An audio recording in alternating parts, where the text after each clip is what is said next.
அறிந்த எனது உள்ளம் அஷ்டலட்சுமிகளில் வீரலட்சுமிக்கு விருந்துணவாக சூரபத்மாவை துணித்தகை அதனால் இருபத்தேழ்வர்க்கு உவந்து அமுதளித்த குருபரன் பழனி குன்றில் இருக்கும் சின்ன குழந்தை சேவடி போற்றி.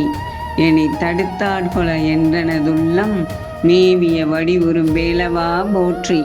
தேவர்கள் சேனாபதியே போற்றி. இதனுடைய விளக்கம் என்னவென்றால், வீரலட்சுமிக்கு விருந்தளிக்க சூரபத்மனை வதம் செய்த பெருமையை உடைய முருகப்பெருமானே, பழனிமலையில் வீற்றிருக்கும் குழந்தை வடிவேலனே, தேவர்களின் சேனாபதியே, நான் தீய வழிகளில் எதிலும் செல்லாமல் என்னை தடுத்து ஆட்கொண்டு என் உள்ளத்தில் என்றும் நிரந்தரமாய் வீற்றிருக்கும் வேலவா, உனது திருவடிகளை வணங்குகிறேன். என்னை காத்து அருள் புரிய வேண்டும் வடிவேலா.